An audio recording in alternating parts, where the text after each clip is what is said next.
Hello and welcome to today's lesson. I'm your hard-working but indefatigable teacher, Mr. Burton. You will need to watch this video and take notes as you go. You may need to watch certain parts of the video a few times to ensure complete understanding. This is your homework and I will check your notes tomorrow before we get started. I hope you learned something. Okay, hello and welcome to today's lesson. Today we have a look at the second installment in our 4Ps, the marketing mix, and we begin to look at price. How much a firm charges for its products. So price in the marketing mix. A definition of price is the amount paid by consumers for the product. Now price is essential within the marketing mix because price impacts on consumers' demand for the product. The higher the price, the less likely consumers are to buy it. The lower the price, more consumers are going to come in and buy the firm's product. Now the pricing level also determines the degree of value added by the business to bought-in components. So the cost of the bought-in components and there's a value-added component on top of that might reflect the price. It influences revenue and profit made by a business due to the impact on demand. And it can reflect the marketing objectives of the business and help establish a psychological image and identity of a product. High price, prestige, quality, good. Low price, bargain basement.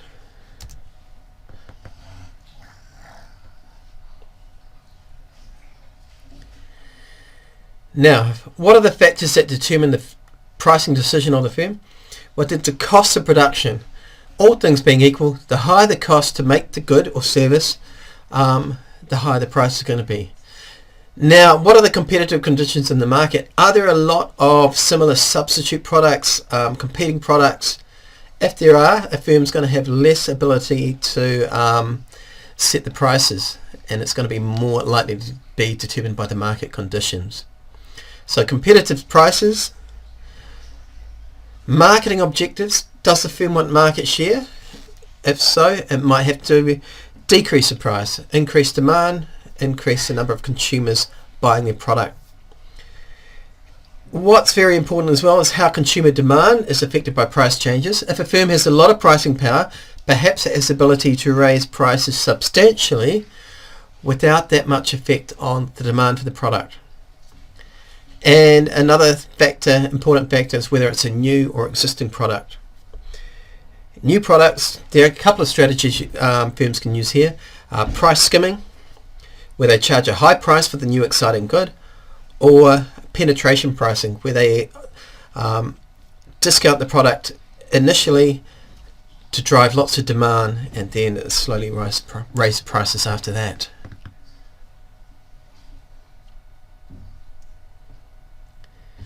The different pricing strategies that firms can employ.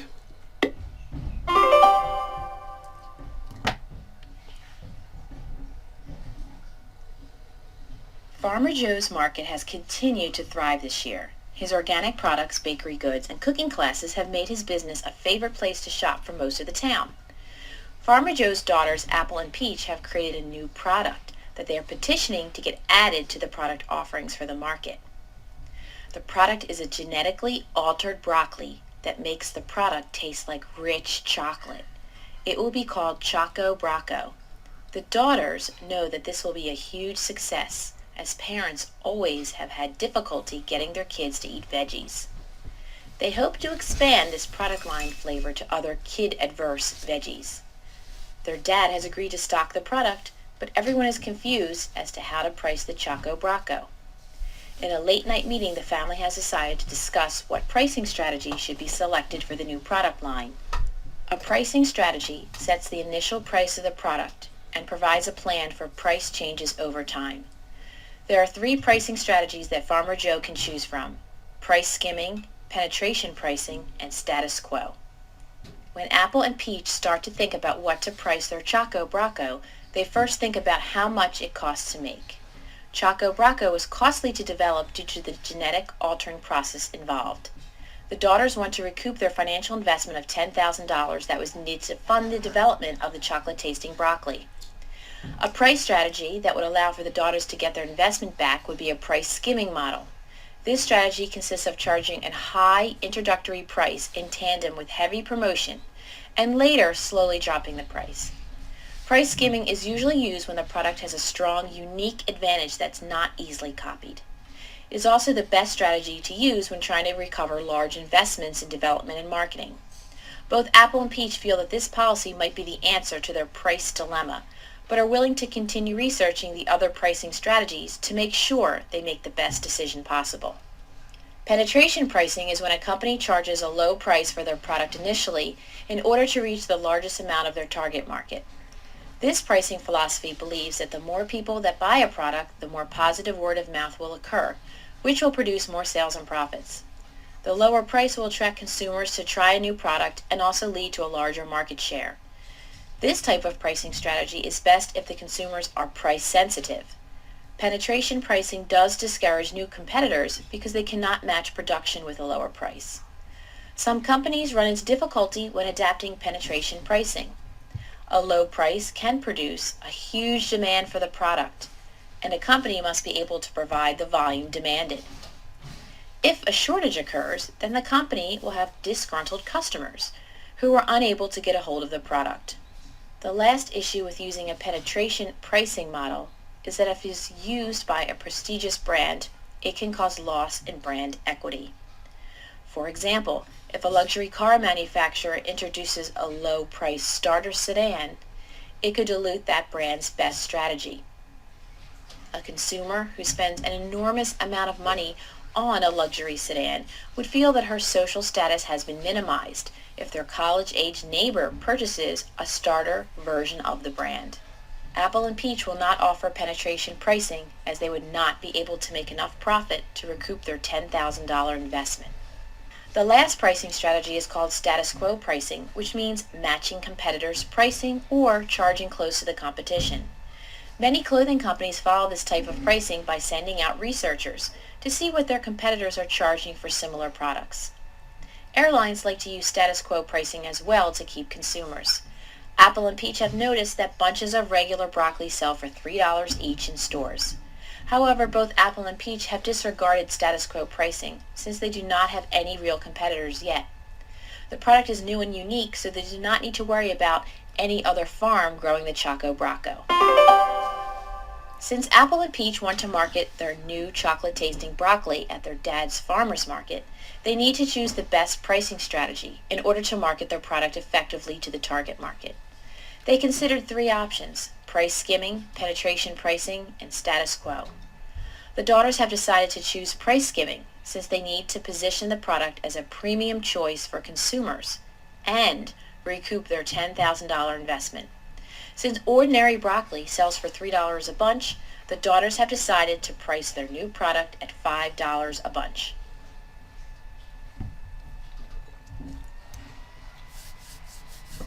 So that was a brief introduction to the various pricing strategies on offer. Another type of pricing strategy is cost-based pricing. So we call this cost-plus pricing. A cost plus pricing is adding a fixed markup for profit to the unit price of a product.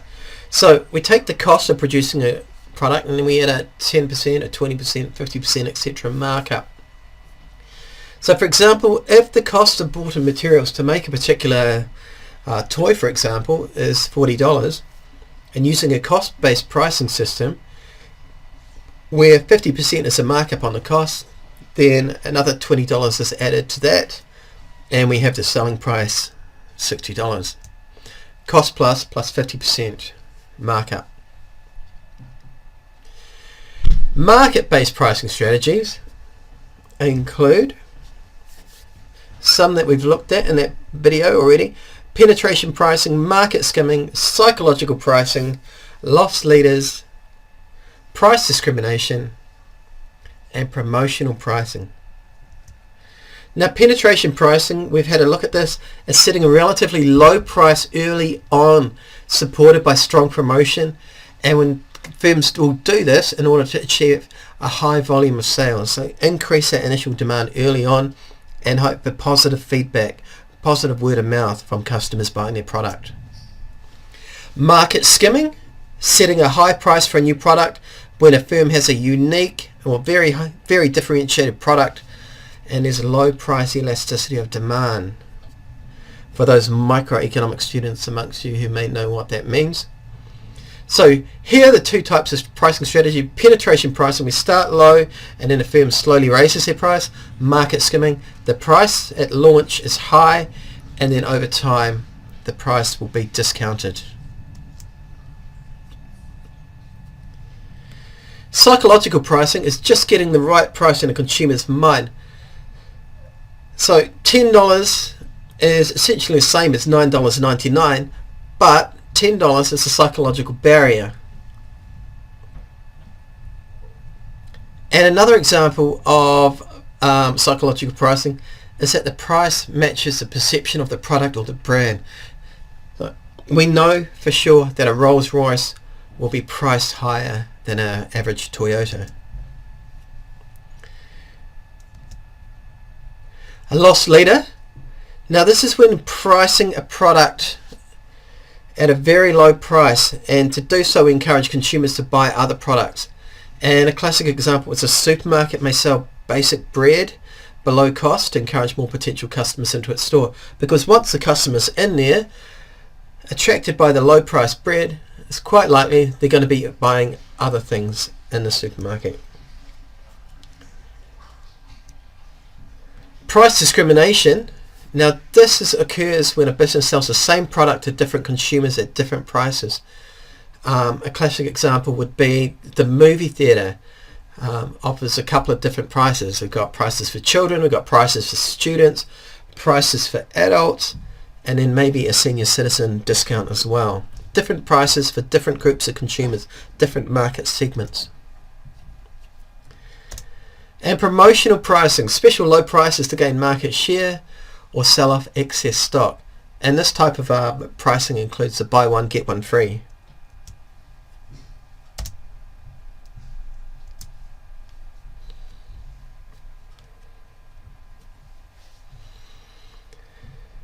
Price leadership.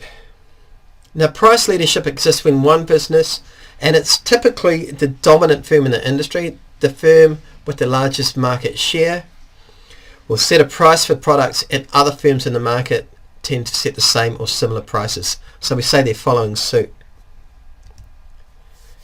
Predatory pricing, on the other hand, is a deliberate attempt to undercut the competitors' prices in order to try and force these competitors out of the market.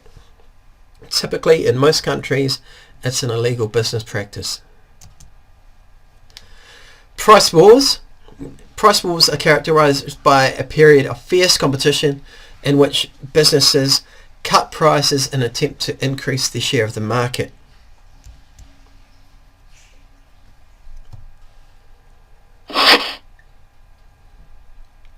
Right, let's evaluate some of these pricing strategies. So cost plus pricing. Cost to produce plus the margin equals the selling price. What's good about it? Price set's going to cover all those costs of production. It's easy to calculate for single product firms where there's no doubt about the fixed cost allocation, the fixed cost component, and it's suitable for firms that are price makers due to market dominance. Limitations. It doesn't necessarily reflect or is accurate for firms with several products when we don't really know the allocation of fixed costs to each product. Maybe one product involves more labour than the other, more management time, a larger share of the factory. And cost plus pricing doesn't take market or competitive conditions into account.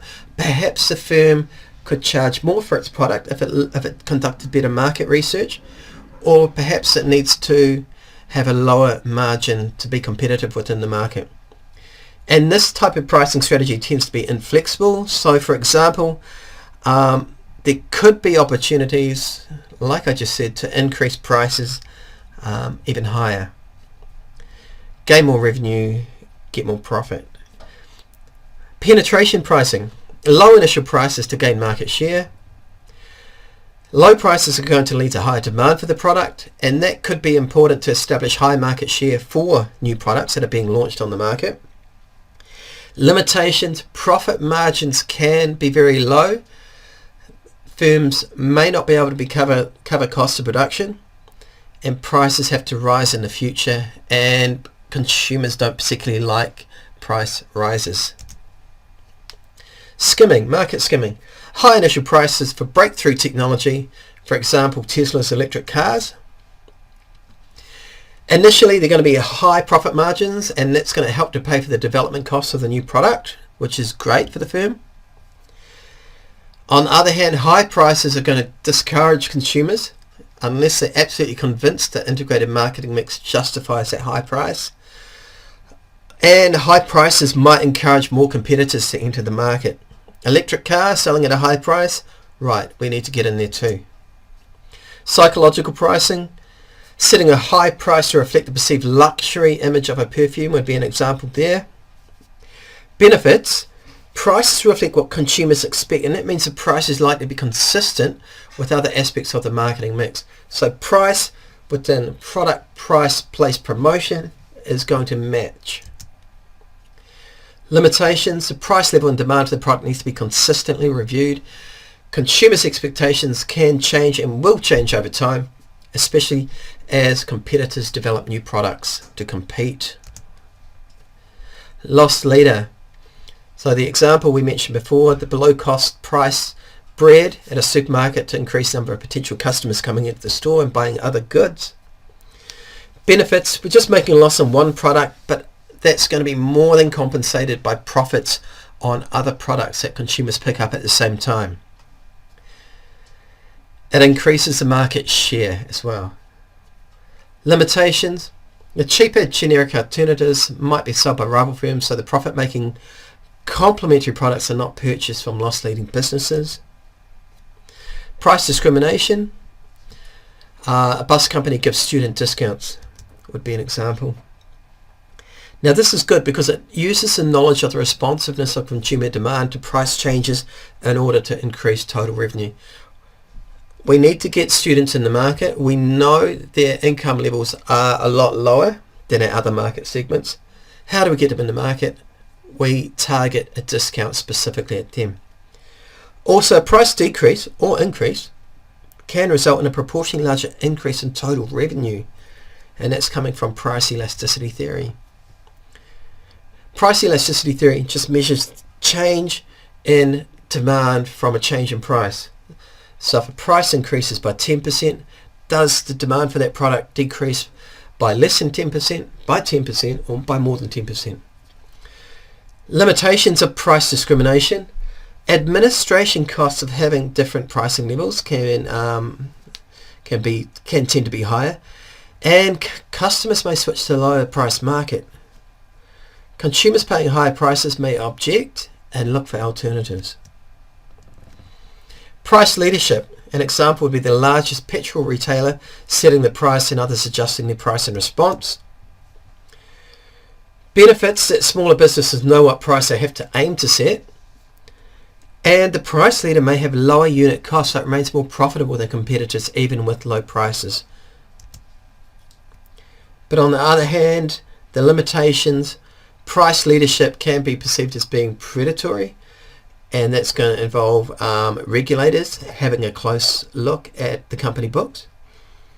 Also, only really operates effectively for products that are undifferentiated and can begin to break down if some competitors are successful in establishing differentiation in the products that they're offering. Predatory pricing. For example, Amazon exploiting its enormous, huge, massive, wildly unbelievable economies of scale to undercut all the booksellers. Benefit, it drives down prices to benefit consumers and likely to increase demand for the business.